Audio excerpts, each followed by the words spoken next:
श्री स्वामी समर्थ. जय जय स्वामी समर्थ. ओम श्रीम नमः. नमस्कार मंडळी, मी प्रदीप कुलकर्णी. मार्गशीर्ष गुरुवार व्रत कसं करावं? आपल्या घरात माता लक्ष्मीची अखंड कृपा राहण्यासाठी, आपल्या घरात पैशांची आवक वाढण्यासाठी प्रत्येकानं मार्गशीर्ष गुरुवार व्रत करावं. मग 2025 साली म्हणजेच यावर्षी मार्गशीर्ष गुरुवार व्रत कधी सुरू करायचं, हे व्रत कसं करावं, हे व्रत करत असताना कोणते नियम पाळावेत, पूजा मांडणी कशी करायची, उद्यापन कसं करायचं, या दिवशी माता लक्ष्मीची कोणती स्तोत्र मंत्र पठण करायची, अशी सर्व माहिती आपण आजच्या व्हिडिओत बघणार आहोत. चॅनलवर आपण नवीन असाल तर चॅनल सबस्क्राईब करा, बेल आयकॉन दाबायला विसरू नका. कमेंट बॉक्समध्ये ओम श्रीम नमः नक्की लिहा. माहिती आवडली लाईक करा, शेअर करा आणि आपल्या शंका अवश्य विचारा. यावर्षी म्हणजेच 2025 साली मार्गशीर्ष महिना सुरू होत आहे 21 नोव्हेंबर 2025 रोजी, ज्या दिवशी आपल्याला खंडोबाच्या नवरात्राची घटस्थापना करायची आहे. एकूण 4 गुरुवारी आपल्याला माता लक्ष्मीची ही पूजा करायची आहे, हे व्रत करायचं आहे. 27 नोव्हेंबर 2025 पहिला मार्गशीर्ष गुरुवार येतो आहे. या दिवशी आपण पूजेला म्हणजेच व्रताला सुरुवात करणार आहोत. या दिवशी पूजा मांडणीसोबत आपण संकल्प करत असतो, जो आपल्याला फक्त पहिल्या गुरुवारीच करायचा असतो. 4 डिसेंबर रोजी दुसरा गुरुवार, ज्या दिवशी दत्तजयंती येणार आहे, या दिवशी पूजा मांडणी करायची, पूजा करायची. तिसरा गुरुवार येतो आहे 11 डिसेंबर रोजी आणि चौथ्या गुरुवारी म्हणजेच 18 डिसेंबर रोजी आपल्याला या व्रताचं उद्यापन करायचं आहे. 18 डिसेंबर चौथ्या गुरुवारी अमावस्या आली आहे. मग अमावस्येला मार्गशीर्ष गुरुवारचं उद्यापन केलं तर चालेल का? अवश्य चालेल. अमावस्या जरी असेल तरी 18 डिसेंबर रोजी आपण मार्गशीर्ष गुरुवार या व्रताचं उद्यापन करावं. या 4ही गुरुवारी आपल्याला पूजा मांडणी करायची असते. पहिल्या गुरुवारच्या पूजेत फक्त संकल्प करा. पुढील गुरुवारची जी पूजा असते त्यामध्ये संकल्प करायची गरज नाही. प्रत्येक गुरुवारी अशा पद्धतीनं पूजा मांडणी करायची आणि दुसऱ्या दिवशी म्हणजे शुक्रवारी पूजेवरती हळद कुंकू अक्षता वाहून पूजा विसर्जित करायची. मार्गशीर्ष गुरुवारचं व्रत करत असताना आपल्याला काही साधे सोपे नियम पाळायचे असतात. हे व्रत कोण करू शकतं? स्त्री किंवा पुरुष कोणीही मार्गशीर्ष गुरुवारचं व्रत करू शकतं. हे व्रत करत असताना शक्यतो मार्गशीर्ष महिन्यात संपूर्ण महिनाभर आपण ब्रह्मचर्य पाळावं. कांदा लसूण खाऊ नका, तामसी आहार खाऊ नका, मांसाहार करू नका, परान्न हॉटेलचं जेवण टाळायचं. जेवढं शक्य होईल आपण हे नियम पाळावेत. अगदीच अशक्य असेल तर कमीत कमी प्रत्येक गुरुवारी आपण हे सर्व नियम पाळावेत. पूजा मांडणी किंवा ही व्रताची जी पूजा असते ती आपण कधी करू शकतो? सकाळी किंवा संध्याकाळी आपण पूजा मांडणी करू शकता. उपवास हा सक्तीचा नाही, ज्यांना शक्य असेल त्यांनीच करा. उपवास शक्य नसेल तर आपण फक्त उपासना करा, मंत्र साधना करा. पूजा मांडणीमध्ये आपल्याला पोथीचं पूजन करायचं असतं. महालक्ष्मी महात्म्य ही जी पोथी असते मार्गशीर्ष गुरुवारची पूजा, आपल्या जवळपास कुठेही पूजा साहित्य दुकान असेल त्या ठिकाणी जाऊन आपण ही पोथी उपलब्ध करा. या पोथीचं देखील दर गुरुवारी पूजन करायचं आणि वाचन करावं. आता आपण बघूया पूजा मांडणी कशी करायची. ही पूजा करत असताना माता लक्ष्मीचं आपल्या घरामध्ये प्रत्येक गुरुवारी आपण स्वागत करत असतो, म्हणून आपलं घर अंगण स्वच्छ करायचं. ज्या ठिकाणी आपल्याला पूजा मांडायची असेल ती जागा स्वच्छ करावी. त्या ठिकाणी गोमूत्र शिंपडावं. चौरंग घ्यावा, त्यावरती स्वच्छ लाल वस्त्र अंथरावं. आपण स्वतः शरीरानं मनानं शुचिर्भूत राहायचं. स्वच्छ वस्त्र परिधान करायचे. आपल्या कपाळाला कुंकू लावून घ्यायचं. महिलांनी कुंकू लावा, पुरुषांनी हळद कुंकू लावावं. सकाळी किंवा संध्याकाळी आपण ही पूजा करू शकता. चंदनस्य महत्पुण्यम पवित्रं पापनाशनम आपदाम हरते नित्यम लक्ष्मीस्तिष्ठती सर्वदा. कपाळाला कुंकू किंवा हळद कुंकू लावल्यानंतर शुद्ध तुपाचा दिवा प्रज्वलित करायचा. दिव्याला हळद कुंकू अक्षता एखादं फूल व्हावं. ओम श्री दीपदेवताय नमः गंधाक्षता पुष्पम समर्पयामी. आता पूजेच्या जागेवरती आपल्या स्वतःच्या अंगावरती पूजा साहित्यावरती फुलानं थोडंसं पाणी शिंपडावं. आपण या सर्वांची शुद्धी करत आहोत. ओम अपवित्रः पवित्रो वा सर्वावस्थां गतोपि वा यः स्मरेत पुंडरीकाक्षं स बाह्याभ्यंतर शुचिः. यानंतर आपण संकल्प करणार आहोत. संकल्प आपल्याला फक्त पहिल्या गुरुवारी, ज्या गुरुवारी आपण व्रत सुरू करणार असाल त्या दिवशी हा संकल्प करायचा. पुढील गुरुवारी फक्त पूजा करायची. आपल्या उजव्या हातामध्ये 2 पळी पाणी घ्या, त्यामध्ये हळद कुंकू अक्षता एखादं फूल घ्यावं. मनोमन माता लक्ष्मीचं स्मरण करा आणि म्हणायचं, हे माता लक्ष्मी, मी मार्गशीर्ष गुरुवारचं हे जे व्रत आहे यथाशक्ती करत आहे. आपली एखादी इच्छा असेल माता लक्ष्मीला बोलून दाखवावी किंवा माझी ही सेवा मानून घे, माझ्याकडून ही सेवा करून घे, अशी विनंती माता लक्ष्मीला करायची. आपल्या हातातील पाणी तामणामध्ये सोडून द्यायचं. संकल्प झाल्यानंतर आता आपण गणपती पूजन करणार आहोत. तामणामध्ये गणपती बाप्पाची मूर्ती घ्या. मूर्ती नसेल सुपारी घ्यावी. गणपती बाप्पाच्या मूर्तीवरती 4 पळी शुद्ध जल व्हावं. ओम श्री महागणपते नमः पादिहोपाद्यं समर्पयामि, अर्घ्यं समर्पयामि, आचमनीयं समर्पयामि, स्नानं समर्पयामि. गणपती बाप्पांचे आपण पाय धुतले, त्यांचे हात धुतले, त्यांना स्नान घातलं. आता एक पळी पंचामृत व्हावं. ओम श्री महागणपते नमः. पंचामृत स्नानं समर्पयामि. एक पळी शुद्ध जल व्हावं. शुद्धोदक स्नानं समर्पयामि. बाप्पाला स्वच्छ पुसून घ्यायचं आणि आपल्या उजव्या हाताला चौरंगावरती अक्षता ठेवाव्यात आसन म्हणून. गणपती बाप्पाची मूर्ती त्या ठिकाणी स्थापित करावी. गणपती बाप्पांना कापसाची 2 वस्त्र व्हावीत. ओम श्री महागणपते नमः. वस्त्रोपवस्त्रे समर्पयामि. त्यांना गंधाक्षता फुले अर्पण करावीत. गूळ खोबऱ्याचा नैवेद्य दाखवावा. ओम श्री महागणपते नमः. गंधाक्षता पुष्पं समर्पयामि, नैवेद्यं समर्पयामि. गणपती बाप्पाची अशा पद्धतीनं पूजा केल्यानंतर आपण आता कलश स्थापना करणार आहोत. शुद्ध जलानं भरलेला एक तांब्या घ्यायचा. त्यामध्ये हळद, कुंकू, अक्षता, एखादं फूल टाकावं, एखादी सुपारी, एखादं नाणं टाकावं. कलशावरती 5 विड्याची पानं ठेवायची, त्यावरती नारळ ठेवायचा. या कलशावरती खालून वर कुंकवानं उभ्या 5 रेषा काढा. कुंकवानं स्वस्तिक काढायचं. नारळावरती देखील स्वस्तिक काढावं. चौरंगावरती आपल्या डाव्या हाताला अक्षता ठेवाव्यात. त्यावरती कलश मांडून द्यावा. कलशाला, नारळाला गंधाक्षता फुले अर्पण करावी. कलशस्य मुखे विष्णुः, कंठे रुद्रः समाश्रितः, मूले तत्र स्थितो ब्रह्मा, मध्ये मातुगणः स्मृतः, कुक्षो तु सागरः, सर्वे सप्तद्वीपा वसुंधरा, ऋग्वेदेत यजुर्वेदः, सामवेदो हतर्वणः, अंगेष्वशयिता सर्वे, कलशं तु समश्रितः, अत्र गायत्री सावित्री, शान्तिः पुष्टिकरी तथा, आयान्तु देवपूजार्थं दुरितक्षयकारकः, गंगे च यमुने चैव गोदावरी सरस्वती, नर्मदे सिंधु कावेरी, जलेस्मिन् सन्निधिं कुरु. कलशदेवताभ्यो नमः. सकलपूजार्थे गंधाक्षता पुष्पाणि समर्पयामि. ओम श्री वरुणाय नमः. कलश स्थापना केल्यानंतर चौरंगावरती आपल्या उजव्या हाताला शंखाची स्थापना करावी. शंखाला गंध लावावं. फुलं व्हावीत, अक्षता वाहू नका. ओम श्री शंखाय नमः. गंधपुष्पं समर्पयामि. डाव्या हाताला घंटेची स्थापना करावी. हळद, कुंकू, अक्षता व्हाव्यात. ओम श्री घंटादेवे नमः. गंधाक्षता पुष्पं समर्पयामि. हरिद्राम कुंकुम च समर्पयामि. आपल्याकडे शंख नसेल हरकत नाही, पूजेमध्ये नाही मांडला तरी चालेल. भगवान विष्णूंचं पूजन आपण आता करणार आहोत. तामनामध्ये बाळकृष्णांची मूर्ती घ्या किंवा सुपारी घ्यावी. मूर्तीवरती थोड्याशा अक्षता व्हाव्यात. त्यांना आपण पूजेत आमंत्रित करत आहोत. ओम श्री महाविष्णवे नमः. आवाहनार्थे अक्षतान् समर्पयामि. पुन्हा थोड्याशा अक्षता व्हायच्या. त्यांना आपण आसन देत आहोत. ओम श्री महाविष्णवे नमः. आसनार्थे अक्षतान् समर्पयामि.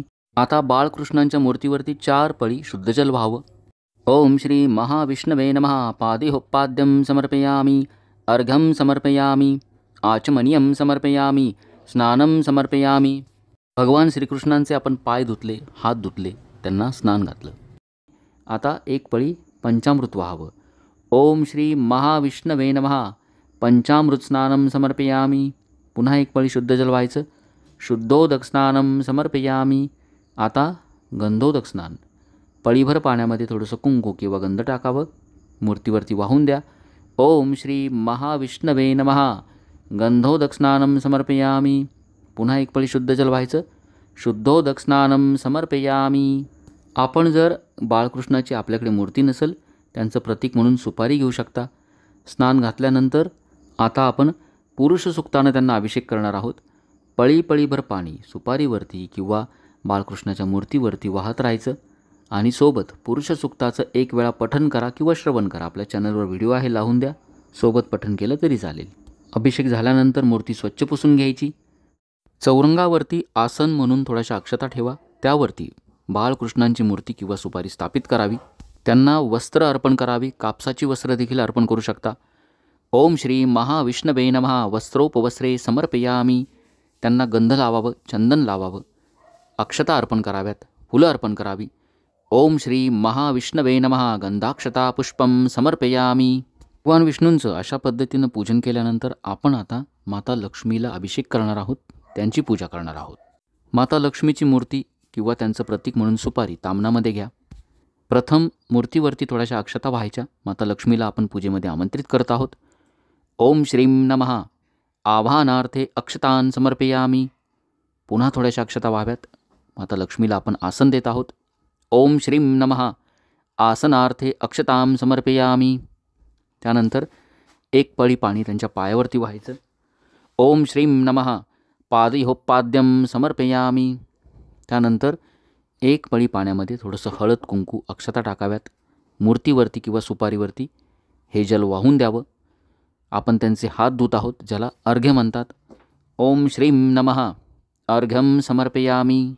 त्यानंतर एक पळी शुद्ध पाणी मूर्तीवरती अर्पण करावं.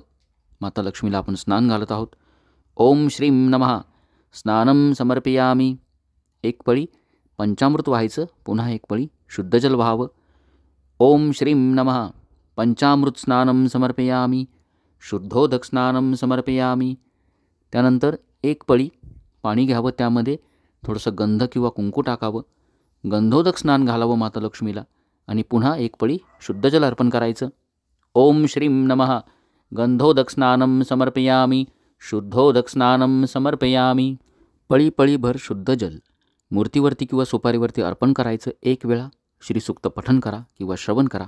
अशा रीतीनं अभिषेक केल्यानंतर माता लक्ष्मीची मूर्ती किंवा सुपारी स्वच्छ पुसून घ्यायची. चौरंगावरती भगवान विष्णूंच्या शेजारी थोड्याशा अक्षता आसन म्हणून ठेवा. माता लक्ष्मीला स्थापित करावं. कापसाची वस्त्र माता लक्ष्मीला अर्पण करावीत. ओम श्रीं नमः. वस्त्रोपवस्त्रे समर्पयामी. त्यांना हळद कुंकू अक्षता व्हाव्यात, फुलं व्हावीत. ओम श्रीं नमः. हरिद्राम कुंकुम च समर्पयामी. गंधाक्षता पुष्पम समर्पयामी. अशा रीतीनं माता लक्ष्मीला अभिषेक करायचा, त्यांचं पूजन करायचं. अभिषेकासाठी लागणारी सर्व स्तोत्र, तसंच आपल्याला जी साधना करायची आहे, मंत्र साधना करायची आहे, सर्व स्तोत्र मंत्र आपल्या चॅनलवर उपलब्ध आहे. आपण ती स्तोत्रमंत्र लावून द्या आणि सोबत पठण करा. आपल्या घरात जर श्रीयंत्र असेल, कुबेर यंत्र असेल तर ते देखील पूजेत मांडावं. त्यांची पंचोपचारे पूजा करायची, म्हणजेच गंधाक्षता फुलं व्हायची, हळद कुंकू व्हावं, अक्षता व्हाव्यात. ओम श्रीं नमः. गंधाक्षता पुष्पम समर्पयामी. हरिद्राम कुंकुम च समर्पयामी. ओम श्री कुबेराय नमः. गंधाक्षता पुष्पम समर्पयामी. हरिद्राम कुंकुम च समर्पयामी. चौरंगावरती पूजेमध्ये आपण जे फोटो मांडले असतील, प्रत्येक फोटोला हळद कुंकू अक्षता व्हाव्यात, फुलं व्हावीत. लक्ष्मी मातेचा फोटो असेल किंवा भगवान विष्णूंचा फोटो असेल, फोटोंची पूजा करायची. अशा पद्धतीचं पूजन आपल्याला प्रत्येक गुरुवारी सकाळी किंवा संध्याकाळी करायचं आहे मार्गशीर्ष महिन्यामध्ये. आणि शुक्रवारी पूजेवरती हळद कुंकू अक्षता वाहून पूजा विसर्जित करायची असते. फक्त संकल्प जो मी सांगितला आहे तो आपण फक्त पहिल्या गुरुवारी करायचा, ज्या दिवशी आपल्याला व्रत सुरू करायचं असतं त्या दिवशी. एखाद्याला जर समजा पहिल्या गुरुवारी शक्य नाही झालं, आपण ज्या गुरुवारी हे व्रत सुरू कराल त्या गुरुवारी अशा पद्धतीनं संकल्प करून पूजा मांडणी करावी. आता पूजेमध्ये महालक्ष्मी महात्म्य किंवा मार्गशीर्ष गुरुवारची पूजा ही जी पोथी असते, या पोथीचं पूजन करायचं असतं. एखादा पाठ घ्यावा किंवा त्या आहे त्याच चौरंगावरती जागा असेल त्या ठिकाणी आसन म्हणून थोड्याशा अक्षता ठेवाव्यात, त्यावरती पोथी ठेवावी. पोथीला गंधाक्षता फुलं व्हायची, हळद कुंकू व्हायचं. ओम ह्रीं सरस्वती देवे नमः. गंधाक्षता पुष्पम समर्पयामी. हरिद्राम कुंकुम च समर्पयामी. संपूर्ण पूजेला धूप म्हणजेच अगरबत्तीनं ओवाळायचं, दिव्यानं ओवाळायचं. दूध साखरेचा किंवा कुठल्याही गोड पदार्थाचा नैवेद्य दाखवायचा. ओम श्री महालक्ष्मी देवे नमः. धूपम समर्पयामी. दीपम समर्पयामी. नैवेद्यम समर्पयामी. ओम प्राणाय स्वाहा. ओम अपानाय स्वाहा. ओम व्यानाय स्वाहा. ओम उदानाय स्वाहा. ओम समानाय स्वाहा. ओम ब्रह्मणे नमः. नैवेद्याशेजारी जोड पानावरती एक सुपारी ठेवावी, एक नाणं ठेवावं, हळकुंड किंवा बदाम ठेवावं. त्यावरती एक पळी पाणी नाण्यावरती वाहून द्यायचं. ओम श्री महालक्ष्मी देवे नमः. मुखवासार्थे पूगीफलतांबूलम सुवर्णपुष्पदक्षिणां समर्पयामी. अशा पद्धतीनं पूजा झाल्यानंतर हळुवारपणे पोथीचं वाचन सुरू करायचं. मनोभावे वाचन करा, अगदी मोठ्याने नाही, अगदी मनातल्या मनात पण नाही. मनोभावे आपण पोथीचं वाचन करावं. पोथी वाचून झाल्यानंतर आरती करावी. गणपती बाप्पाची आरती, देवीची आरती, भगवान विष्णूंची आरती आणि माता लक्ष्मीची आरती करावी आणि त्यानंतर प्रसादाचं वाटप करावं. प्रत्येक गुरुवारी आपल्याला याच पद्धतीनं पूजा मांडणी करायची आहे, पूजा करायची आहे. दुसऱ्या दिवशी सकाळी शुक्रवारी पूजेवरती हळद कुंकू अक्षता फुलं वाहून पूजेचं विसर्जन करायचं. फक्त पहिल्या गुरुवारी म्हणजे ज्या दिवशी आपण व्रताला सुरुवात करणार असाल त्या दिवशी फक्त आपल्याला संकल्प करायचा असतो. बाकी जी पूजा आहे ती अगदी याच पद्धतीनं प्रत्येक गुरुवारी करावी. प्रत्येक गुरुवारी संकल्प करण्याची गरज नाही. प्रत्येक गुरुवारी आपण काही सेवा अवश्य कराव्यात. त्यामध्ये प्रामुख्यानं श्री सूक्ताचं पठण करा. त्यानंतर ओम श्रीम नमः माता लक्ष्मीचा बीजमंत्र याचं पठण करावं. भगवान विष्णूंचा मंत्र ओम नमो भगवते वासुदेवाय या मंत्राचं पठण करावं. महालक्ष्मी अष्टकाचे आपल्याला शक्य झाले तर 11 पाठ अवश्य करावेत. ही सर्व स्तोत्र मंत्र आपल्या चॅनलवरती उपलब्ध आहेत. आपण ऐकून सोबत पठण करा. उद्यापन कधी करावं, कसं करावं? व्रत सुरू केल्यानंतर शेवटचा जो गुरुवार असतो, चौथा गुरुवार म्हणजेच 18 डिसेंबर रोजी आपल्याला उद्यापन करायचं आहे. समजा आपल्याला उद्यापनाच्या दिवशी म्हणजेच 18 डिसेंबर रोजी महिलांच्या बाबतीत समजा अडचण आली, विटाळ आला किंवा सूतक आलं, वृद्धी आली तर काय करायचं? आपण हा जो अडचणीचा काळ असतो तेवढे दिवस जाऊन द्यायचे. त्यानंतर जो पुढील गुरुवार येईल त्या गुरुवारी आपण उद्यापन करू शकता. किंवा आपण व्रत सुरू केल्यानंतर एखाद्या गुरुवारी जर अडचण आली किंवा विटाळ आला तर काय करायचं? तर आपण सर्व मिळून एकूण 4 गुरुवारी हे व्रत करावं. मग मार्गशीर्ष महिना संपला तरी देखील पुढील महिन्यामध्ये जे गुरुवार येतील त्या गुरुवारी देखील आपण अशाच पद्धतीने व्रत करू शकता. एकूण आपल्याला 4 गुरुवारी असं व्रत करायचं आहे. चौथ्या गुरुवारी उद्यापन करावं. उद्यापन कसं करावं? नेहमीप्रमाणे प्रत्येक गुरुवारी आपण ज्या पद्धतीनं पूजा मांडणी करतो त्याच पद्धतीनं सकाळी किंवा संध्याकाळी आपण पूजा मांडणी करावी. पोथीचं पूजन करावं, पोथी वाचन करावं. त्यानंतर आरती करावी. या दिवशी आपल्या घरी एखादी सवाष्ण जेवू घालावी, सवाष्ण भोजन करावं, तिचा मान सन्मान करावा, माता लक्ष्मीचं स्वरूप समजून तिची पूजा करावी, ओटी भरावी, तिला भेटवस्तू देऊ शकता. पुरुषांनी समजा हे जर व्रत केलं तर काय करायचं? आपल्या घरातील जी कुलस्त्री असते तिच्या हातून एखाद्या सवाष्णीचा अशा पद्धतीनं ओटी भरून तिचा मान सन्मान करावा. उद्यापन झाल्यानंतर त्या दिवशी पूजा तशीच ठेवायची नेहमीप्रमाणे. दुसऱ्या दिवशी म्हणजे शुक्रवारी सकाळी संपूर्ण पूजेवरती हळद, कुंकू, अक्षता, एखादं फूल व्हावं, माता लक्ष्मीचं स्मरण करावं आणि माझी ही सेवा मानून घे अशी विनंती करायची आणि पूजा आवरून घ्यायची. कलशातील जे पाणी असतं प्रत्येक शुक्रवारी आपण गुरुवारी पूजा करतो, प्रत्येक शुक्रवारी पूजेचं विसर्जन करतो. कलशातील जे पाणी असतं ते पाणी आपण आपल्या घरामध्ये, घरात आजूबाजूला आपल्या घरातील व्यक्तींच्या अंगावरती ते शिंपडून द्यायचं. कलशाचा जो नारळ असतो तो नारळ फोडून त्याचा प्रसाद करावा. मग एकच नारळ आपण 4 गुरुवारी वापरू शकतो का? वापरू शकता. त्यानंतर सुपारी, बदाम, हळकुंड हे जे साहित्य आहे हे आपण स्वच्छ करून पुन्हा पुढील गुरुवारी वापरू शकता. शेवटच्या गुरुवारनंतर देखील हे साहित्य स्वच्छ करून नंतर कुठल्याही पूजेला आपण हे पूजा साहित्य वापरू शकता. बाकी जे पूजा साहित्य असतं, फुलं, विड्याची पानं, हे मात्र आपण वाहत्या पाण्यात विसर्जित करावं. तर अशा पद्धतीनं संकल्प करून यावर्षी आपण मार्गशीर्ष गुरुवारचं माता लक्ष्मीचे हे व्रत अवश्य करावं. आपल्या काही शंका असतील व्रताविषयी, पूजेविषयी मला अवश्य विचारा.